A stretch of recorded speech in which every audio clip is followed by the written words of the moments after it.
tonight what we're going to be doing is we are actually going to be watching a little movie that released today, a 7 minutes first look gameplay video for Earthblood, the other Werewolf the Apocalypse game coming later in about 2-3 months. Actually, it's on the 4th of February, if memory serves.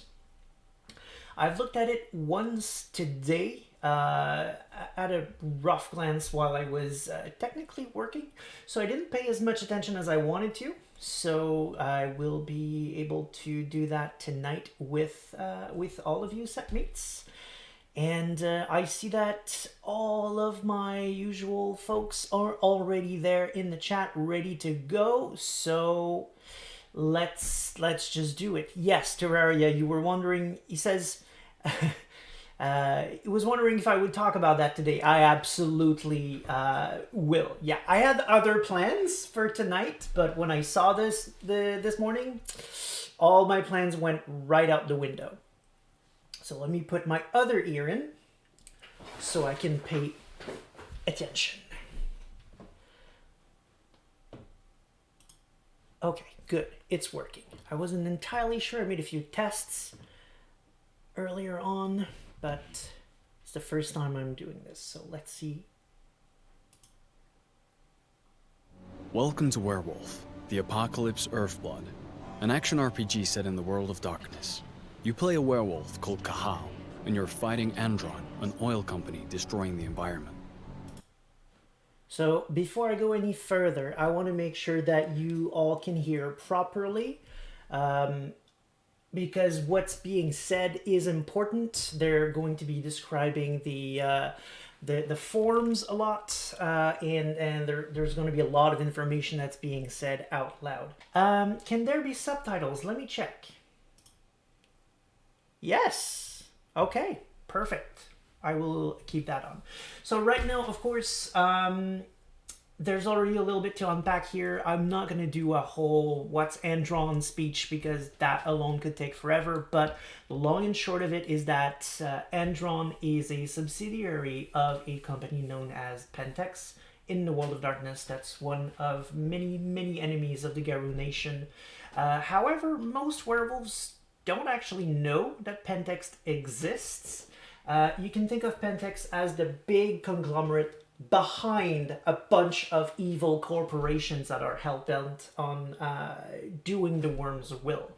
But most of what they do is actually kind of okay, because if they were too openly evil, it would never fly, right?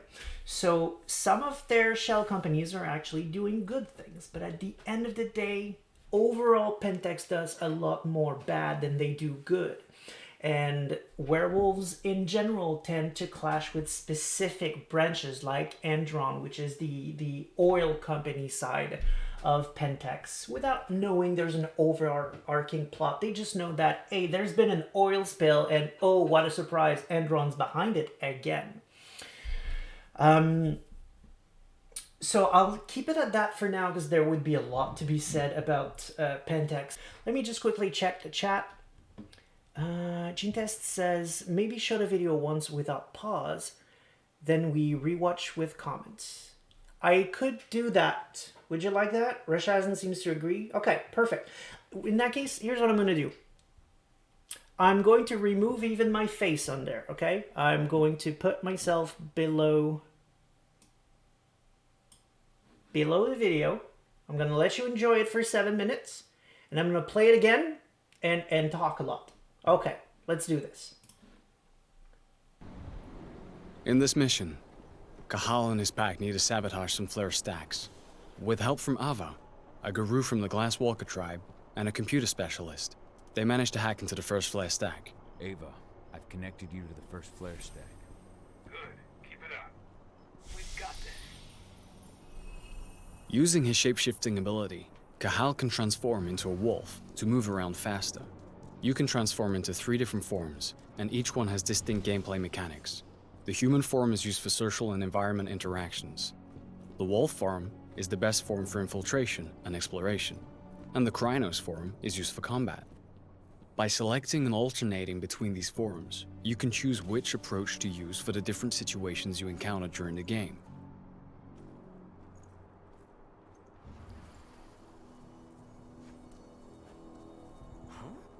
If infiltration fails, the Krynos form is often the only choice you have left.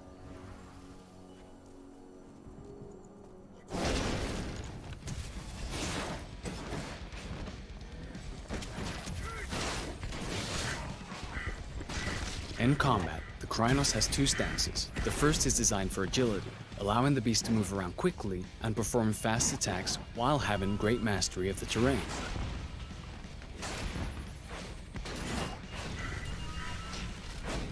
Rage is central to combat.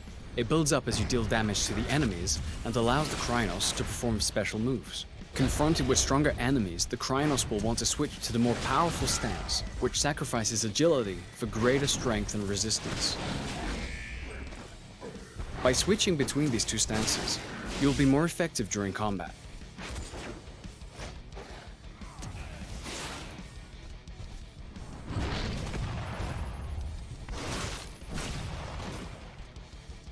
Garou are vulnerable to silver bullets, and some of Endron's guards use them for ammo.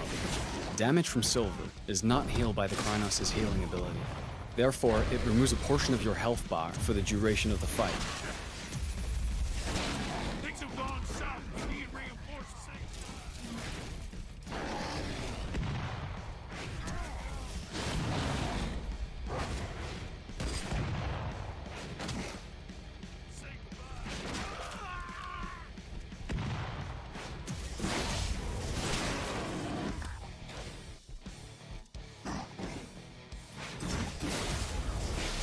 After the fight is finished, Cahal can transform into human form and continue his mission. Let's try an alternative approach in a different mission. Cahal is now in Nevada, in an area Endron controls as part of its oil extraction plans. It is drilling the surrounding areas without any consideration for its impact on the environment and the planet. In this mission, Cahal is trying to collect data on Endron's plans so they can leak it into the media. But before he can do that, he needs to deal with lots of guards on his way. So, let's start with some reconnaissance in the wolf form, so we can choose which building to infiltrate first, and view the extent of the damage caused by Endron.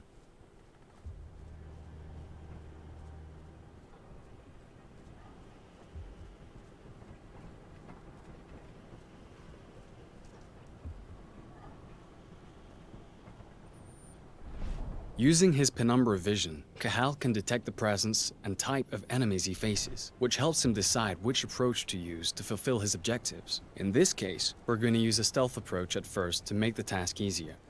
After exploring the surrounding area, we have found an air duct that we can use to enter this area without using the main door. The wolf form is ideal for taking this narrow route. Let's try to eliminate as many guards as possible using stealth. Each eliminated enemy increases Cahal's rage. This rage is stored and can be used in combat when he changes into the Krynos form.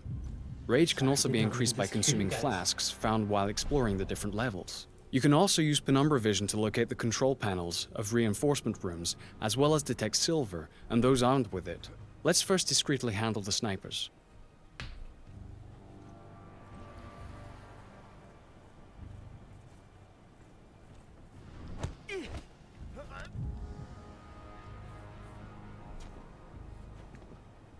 If the enemy is too far away for a silent takedown, or there's a risk of being spotted, Cahal also has a crossbow for these exact situations. If it's equipped with electric bolts, it can also be used to deactivate security cameras, or, in this case, damage the doors of reinforcement rooms so that the enemies take damage when they come out. But let's start a fight, because our mission is still to eliminate Endron's security. Now we're in Krynos form, and we're faced with a large exoskeleton.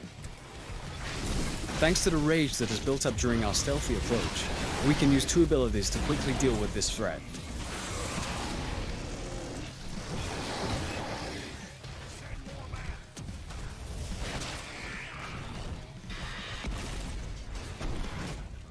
In certain areas, the environment can both be an advantage and a danger.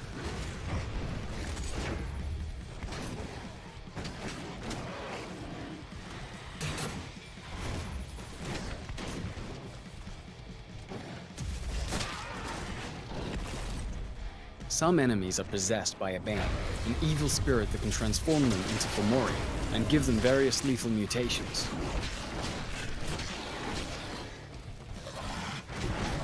Now that the frenzy bar is full, the Krynos can assume a third stance, frenzy. While in a frenzy, the Krynos has all the benefits of the other two stances, but can no longer use special abilities, and loses a certain amount of control of his combos. This state lasts until the frenzy bar is emptied.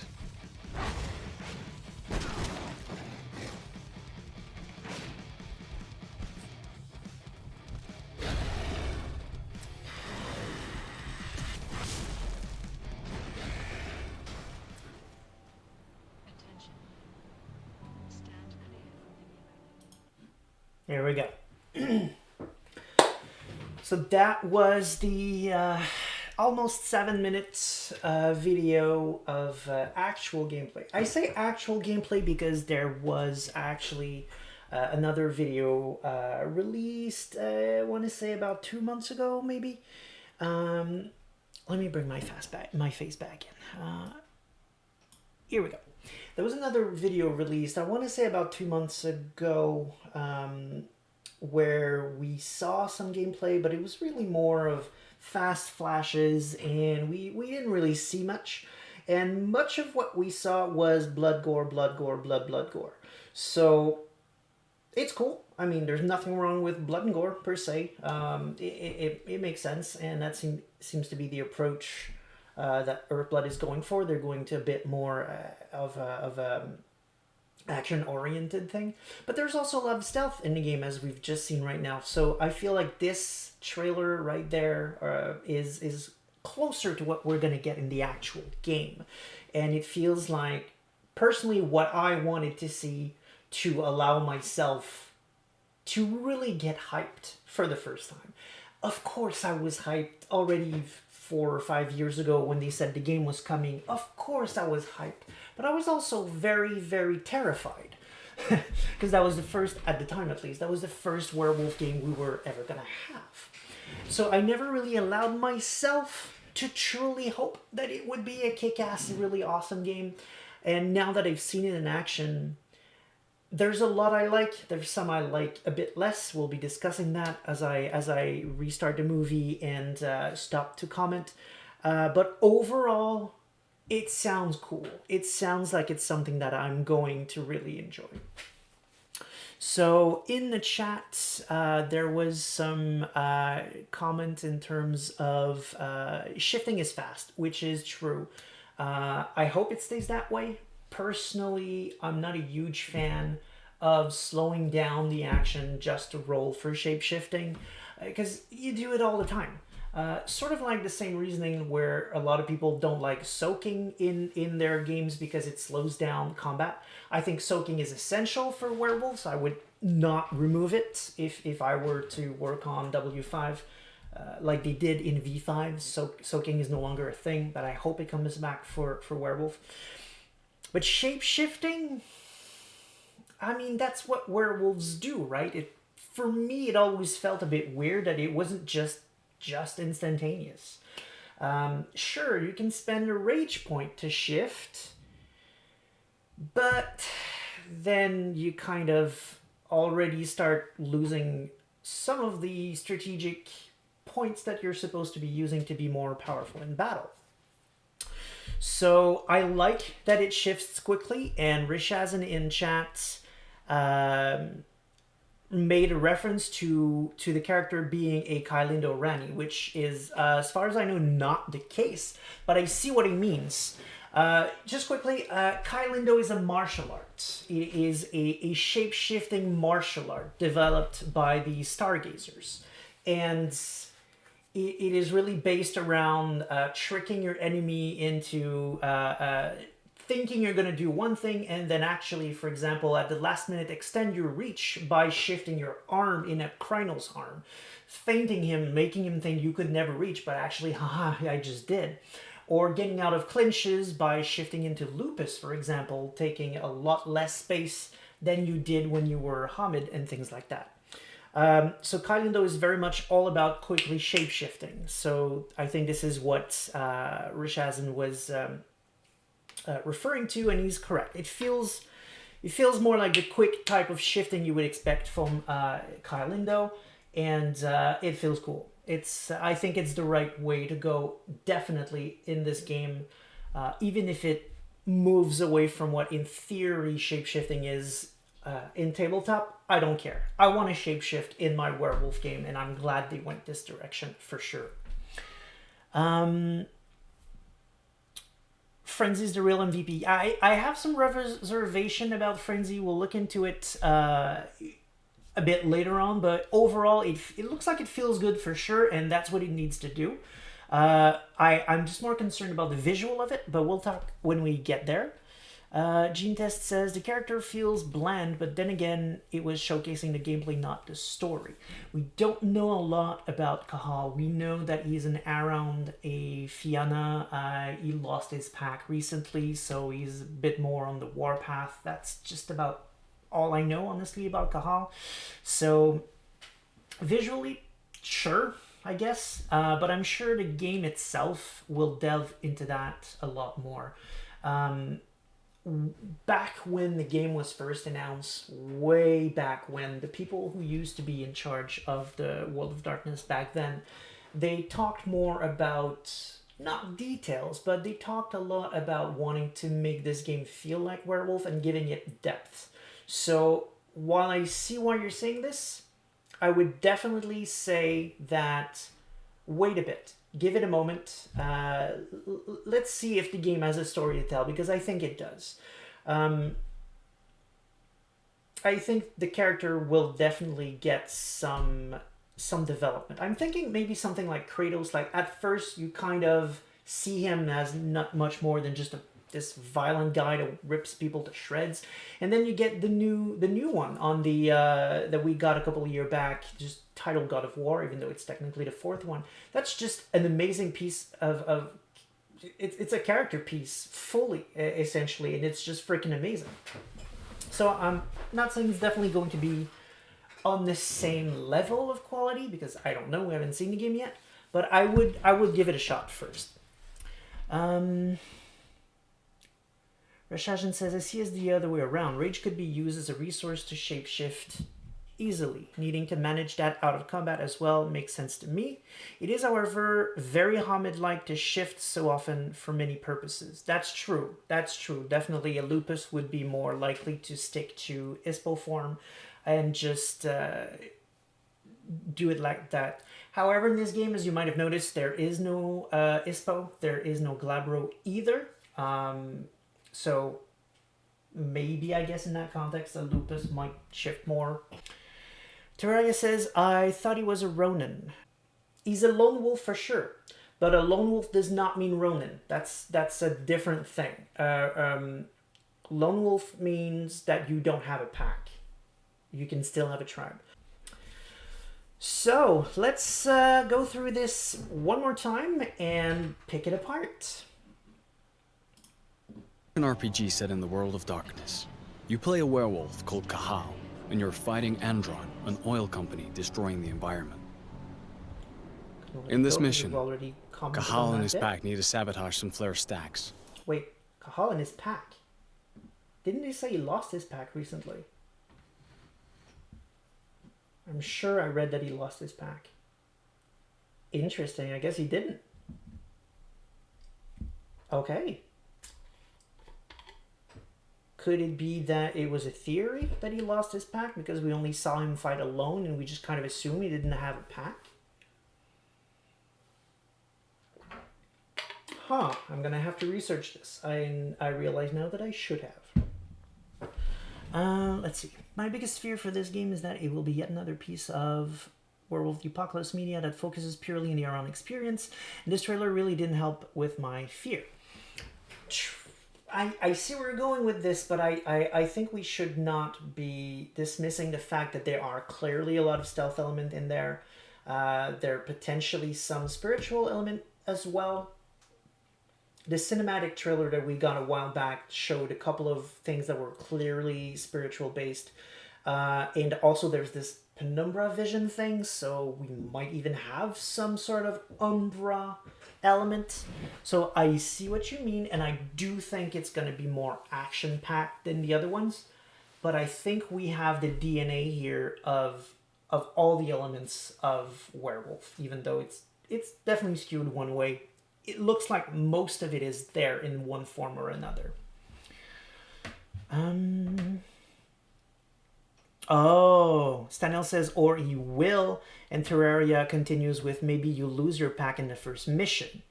That would make sense. That would make sense. It would go. It would fit with what I heard. Gene Test says maybe you'll have a pack that talks them through an earpiece. Well, we literally just are about to see that. In a few minutes, they're going to, a few seconds actually, they're going to mention the other person, the Glasswalker. So he could definitely be in a pack with a Glasswalker for sure.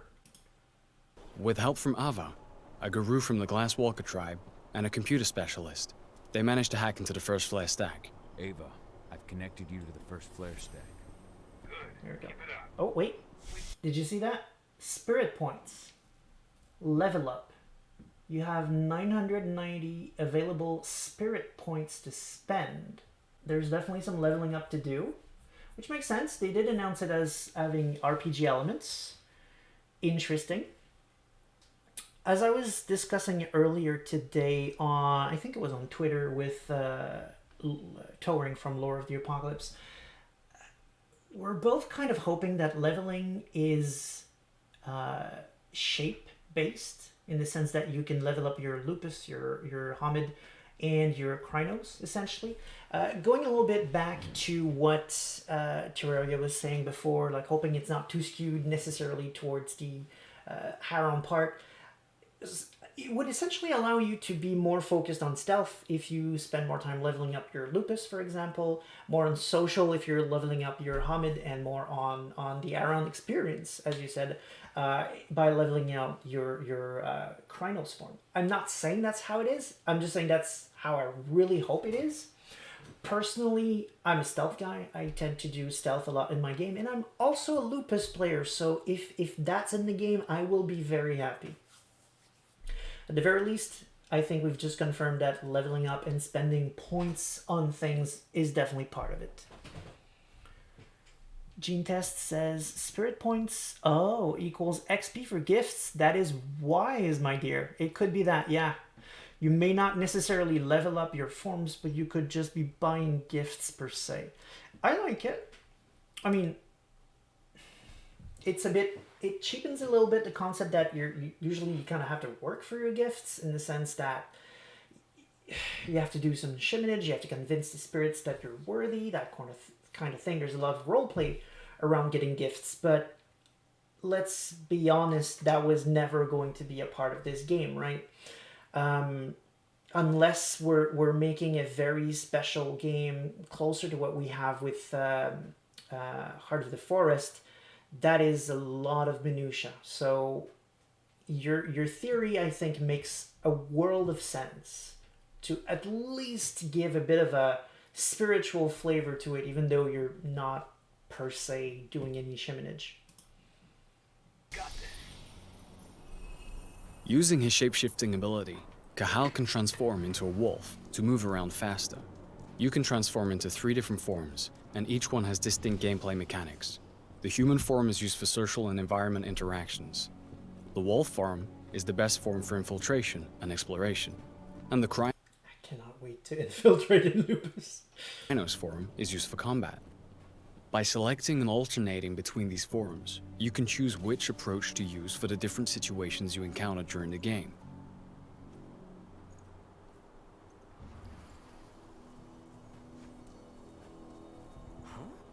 If infiltration And here, just here, is the first thing that I'm not super sold on. There's not a lot of things that I don't like. A lot I really do. But here, see what's happening. Look. fails, the Krynos form is often the only choice you have left. You're doing your stealth in Lupus, and when comes time to make the kill, shift back to Hamid. It's weird. I'm not sold on this one. I hope that you can later put points in gifts, and I'm not sure exactly how this is going to work out, but that you may get some upgrades eventually where you can just stick to Lupus. I get it. Animation wise, it might be weird to make some stealth kills in Lupus, but I don't know, maybe let me tear off some throats in Lupus or something. I don't know. It's just, I would have preferred it.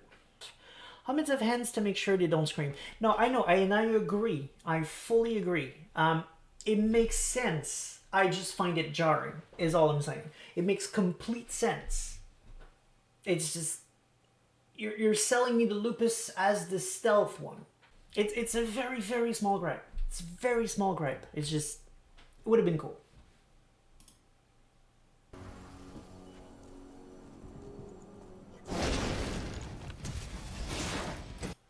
What is that shield made of? That is a Krynos smashing it, In like combat, slashing the it with all Krynos its has two got, and the shield stances. just... The first Yep. is designed for No agility, problem. allowing the beast to move This I around love, quickly. though. and This I perform really love. You seriously feel the strength of the Krynos right there. Like, the way he's just grabbing this, I assume, poor little scientist schmuck guy, just grabbing him by his face and carrying him around. That is amazing. It's going to feel so good to do, I'm sure. attacks while having great mastery of the Throwing. terrain.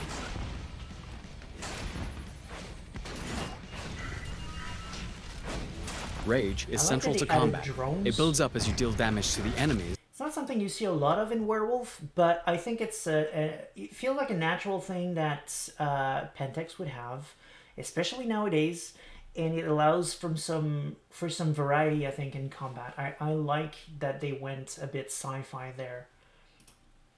And allows the Krynos to perform special moves. Confronted with stronger enemies, the Krynos will want to switch to the more powerful stance, which sacrifices agility for greater strength and resistance.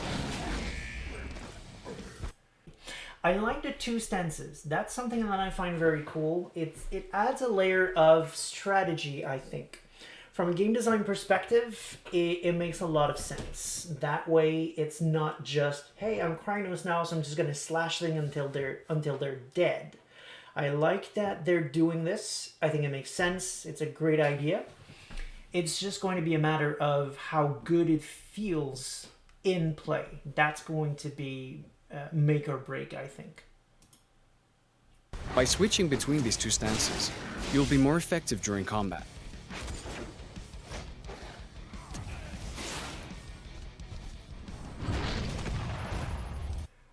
Also from a kind of a role-playing perspective, also, I think it makes sense that one of them is more agile and the other one is not. I like it in the sense that even if you look at here the image of it, the Krynos is both bipedal and quadruped, right? So, however well, it's literally, it is the word.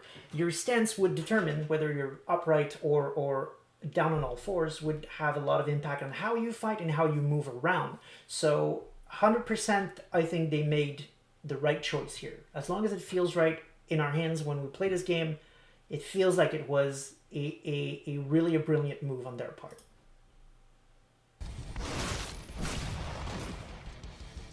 Garou are vulnerable to silver bullets, and some of Endron's guards use them for ammo. Damage from silver is not healed by the Krynos' healing ability.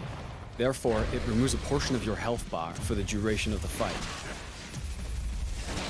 Things have gone south. We need reinforcements. Okay.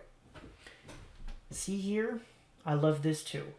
The concept that silver, if you see here, it removes a chunk of your health bar.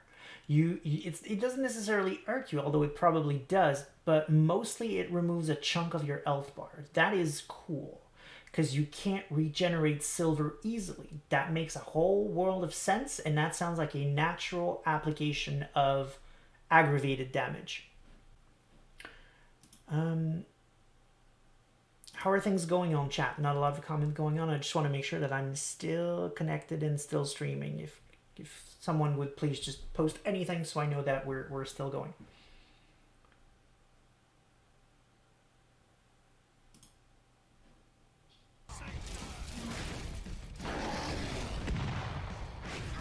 I'm getting, however, a bit of a Batman game vibe here.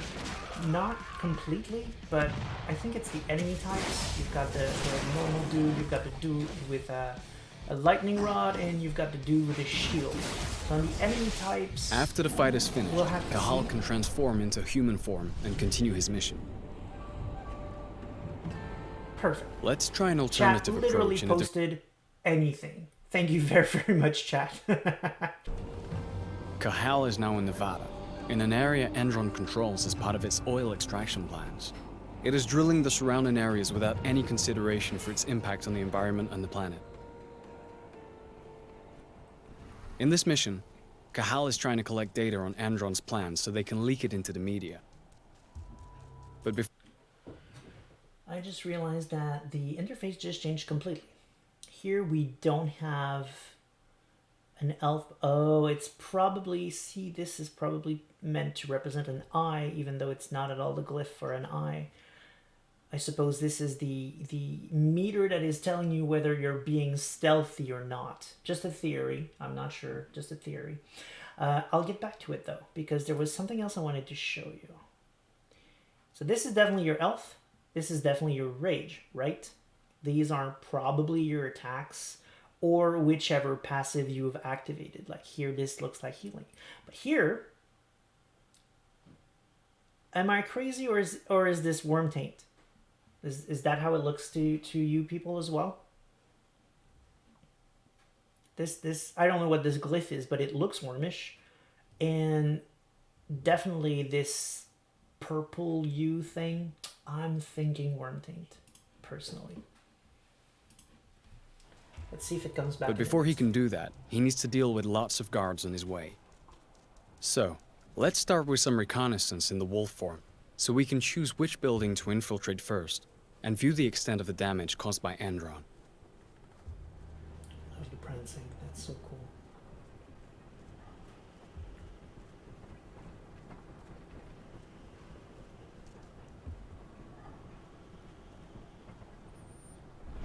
Using his penumbra vision, Cahal can detect the presence and type of enemies he faces. Penumbra vision. Very interesting choice of word. I like what they're doing with it. There's a certain amount of sense to it. Technically speaking, you would not see regular mortals in the Umbra unless they're really important or spiritual people. Like, you would probably see a priest if there were enough people who believes in that person, right? But most people would not show up. In the context of a Pentex base, most of these guys would not show up. But Fomurai would absolutely show up. So while it's not a perfect interpretation, as a game mechanic, if they wanted to have some kind of a detective vision or witcher vision or eagle vision or whatever vision, I think that is a very, very cool idea. And again, while not 100% accurate in the lore, it makes sense. It seems like a good choice. My main gripes with it is that I think as a mechanic, the whatever vision is getting a bit tired. However, if you want to have stealth mechanics, it's very much a requirement, I believe, as long as we don't have true, 360 vision. If you're going to be limited to a screen, you kind of need it to be able to figure out where things are, and be able to be effective in your stealth. So I get why it's there. And if you're going to have to push it in, I think that was the best way to do it. Which helps him decide which approach to use to fulfill his objectives. In this case, we're going to use a stealth approach at first to make the task easier. After exploring the surrounding area, we have found an air duct that we can use to enter this area without using the main door. The wolf form is ideal for taking this narrow route. Let's try to eliminate as many guards as possible using stealth. Each eliminated enemy increases... Rashazan says the game feels a bit early 2010 though. I think some of the animation maybe a bit. when the wolf jumped up on the pipe, yeah, just a tad. Some of there's a certain feel to it. Yeah, fair enough. That being said, there's several things to point out. It's been in development since at least 5 years, as I recall, so there's some of that, I suppose. Also, it's not out yet, and even though there's only 2 months left to go, as someone who's been in the industry, I guarantee you that a lot can change in those 2 months. Uh, there were so many games that I worked on back when I was with Activision that congealed together just in the last couple of weeks. Games that you would think were just not really worth it, and then all of a sudden there's a polishing pass, and boom, you get your new build, and you're like, oh, now we got something. And sometimes it takes the silliest thing to turn a game into something that feels wrong to something that feels completely right. I will absolutely wait and see until the game is released before I pass judgment on that front. But even so, I still like what I see, to be honest with you. This is Cahal's rage. This rage is stored and can be used in Glyph has combat changed. when he changes into the because I'm Krynos form. Hobbit now.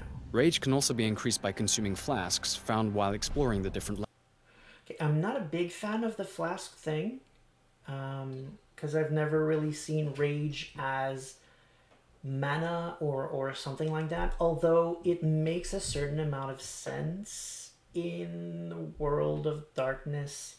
There's stuff you can drink to give rage. It's usually more, for example, vampires drinking werewolf blood, for example, and they're gonna become rageful. But there are a certain quantity, and actually Rashazan will be the person to help me out there, but I'm pretty sure that, for example, the Sabat enjoys injecting worm taint and stuff like that in all kinds of stuff and throwing it to the werewolves. So the concept of having some kind of potion that or flask or anything that can either give you worm taint or rage or that sort of thing isn't completely off in the world of darkness. It's not something I would personally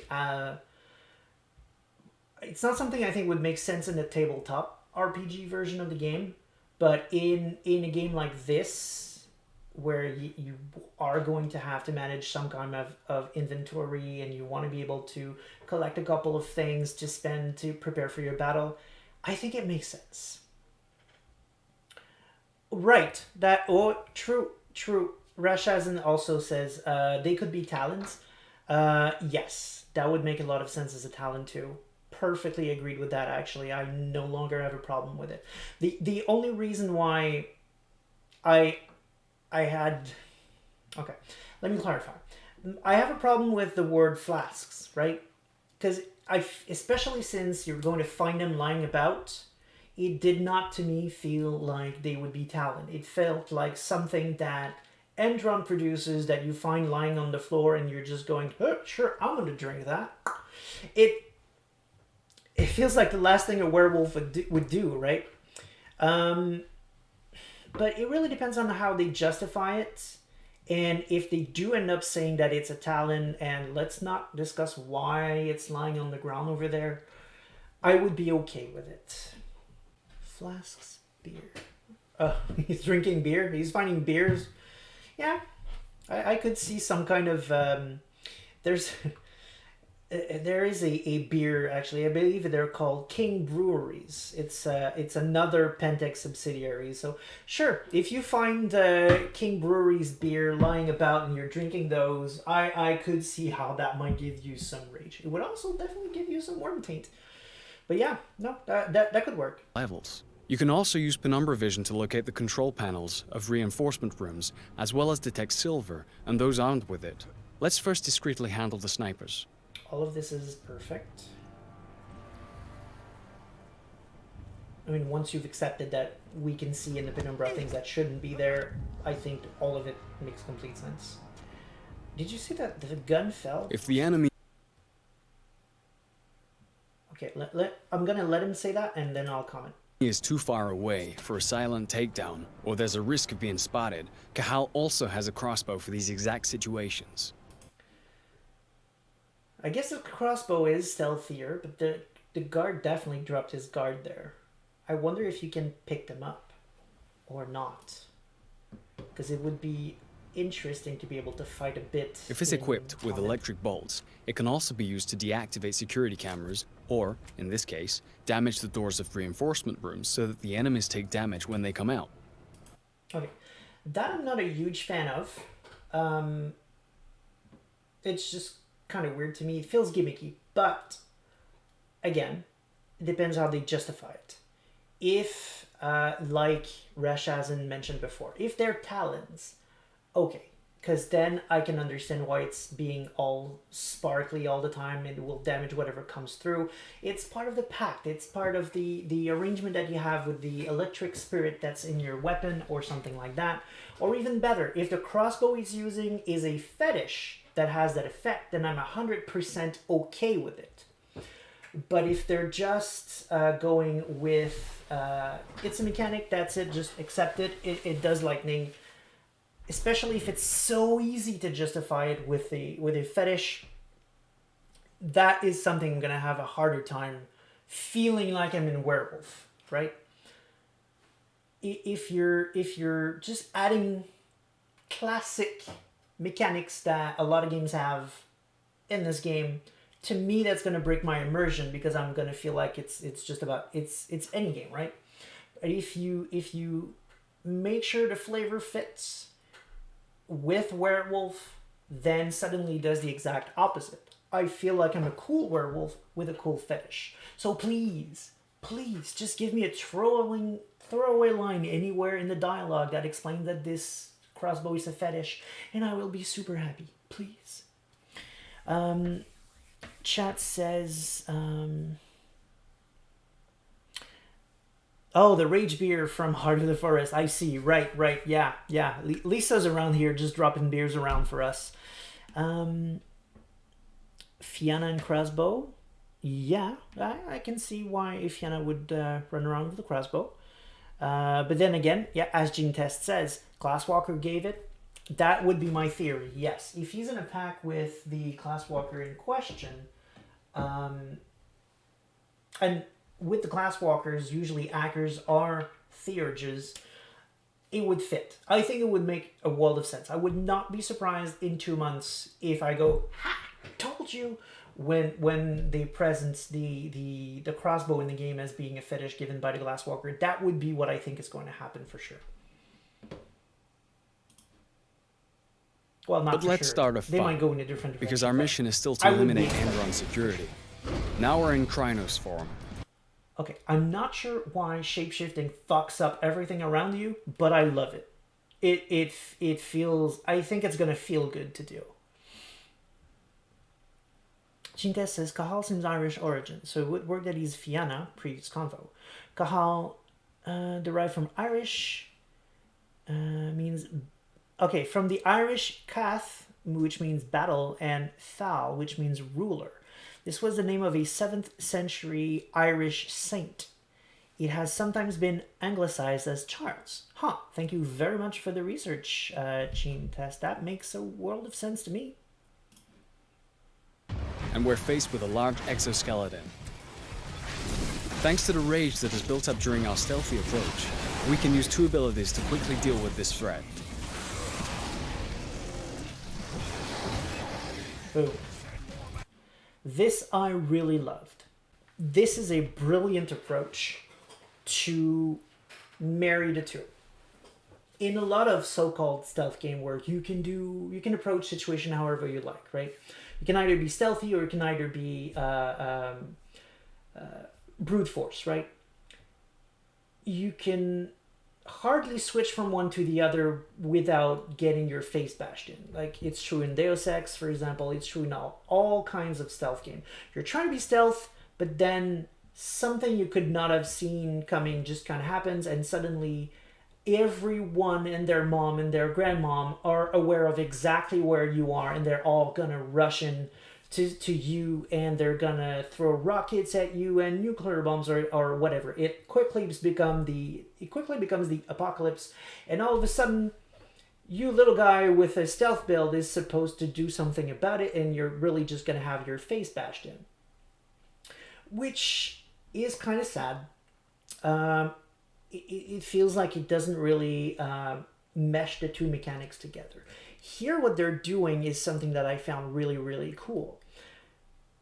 While you're being stealthy, we know it's going to break eventually because it always does. But while you're being stealthy, you are removing in advance some of your future hindrances for when the battle starts. You'll have fewer people to deal with, and you're building up rage for when you need it later. I think that is freaking brilliant as far as game design goes. In this game, it feels like stealth is when you're trying to be nice about it, and then, well, you saw me, well, that's your problem, because now I'm shifting Krynos and I'm coming for all of you at the same time. I think it's going to be pretty cool.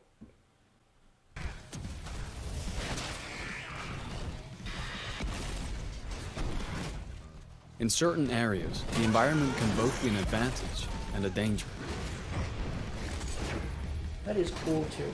A lot of games do the barrel that will explode, but a lot of those games, if you're thinking like the Batman type combat, a lot of enemies move way too much. Like, so by the time you even spot the barrel and you try to hit it, already the battle is moved to someplace else entirely. The fact that a lot of these guys are fighting with ranged weapons means they don't move as much, for one thing. So you've seen, even as this fight, and he's not done, he has been able to expertly use those. See, just some enemies right are possessed by a band, to an trash evil his spirit enemies. that can transform them into Fomori and give them various lethal mutations. Also, the fact that it's a small fighting area allows you to know that you've already explored, you've already looked where everything was in your stealth phase. It means that when it comes to all-out battle, you already know where the barrels are, instead of, as I usually do, when I fight in a large arena with a lot of enemies and in a shooter or something like that, by the time I even realize there are barrels in there, I've already killed everyone. So this sounds like another great way of doing things. And now we are getting at the frenzy part of the evening. Wait, Terraria says they talk about Fomori and then instantly attacks. It doesn't let us see it. There's more of them, I think. Like, there's one right there.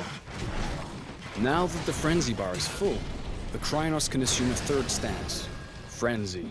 It sure sounds like it feels good. While in a frenzy, the Krynos has all the benefits of the other two stances, but can My no longer only use gripes special. with it is the effects. But I saw earlier, even before he was in frenzy, there was already around his hands some of these weird squiggly lines around them. To me, they feel very wormish, so I'm not a big fan of it. But true, canonically, technically, even though Rage is a gift by Luna, it's also somehow a gift from the worm. So I suppose they went with that. So I get it. I'm just not a huge fan of that. And to me, it feels like it's a bit too much for a regular frenzy. I understand that it's a build-up. I see that it was going more and more as Rage went up. But then again, there's also a type of frenzy known as a Thrall of the Worm, where what I'm seeing now, I would be okay. I would be okay seeing that during a Thrall of the Worm. But a regular frenzies happen. You're not being overtaken by the worm at that point. You're losing control, sure, but you're I don't know, it feels a bit too much. Just a tad too much. This is more of what I would expect from a Thrall of the Worm. Rashazin says Witcher 3 had finishers. This game lacks them. I need a visual in my savagery. This feels like old God of War games. Okay. Special abilities and loses a certain amount of control of his combos. Yeah. This state lasts until the frenzy bar But is I emptied. think they're in there. I think we're just not seeing them yet. I'm pretty sure in the gameplay, the first gameplay video we saw, there were finishers. I'm almost convinced we saw a couple of finishers in that trailer. So maybe they're just not showing it yet.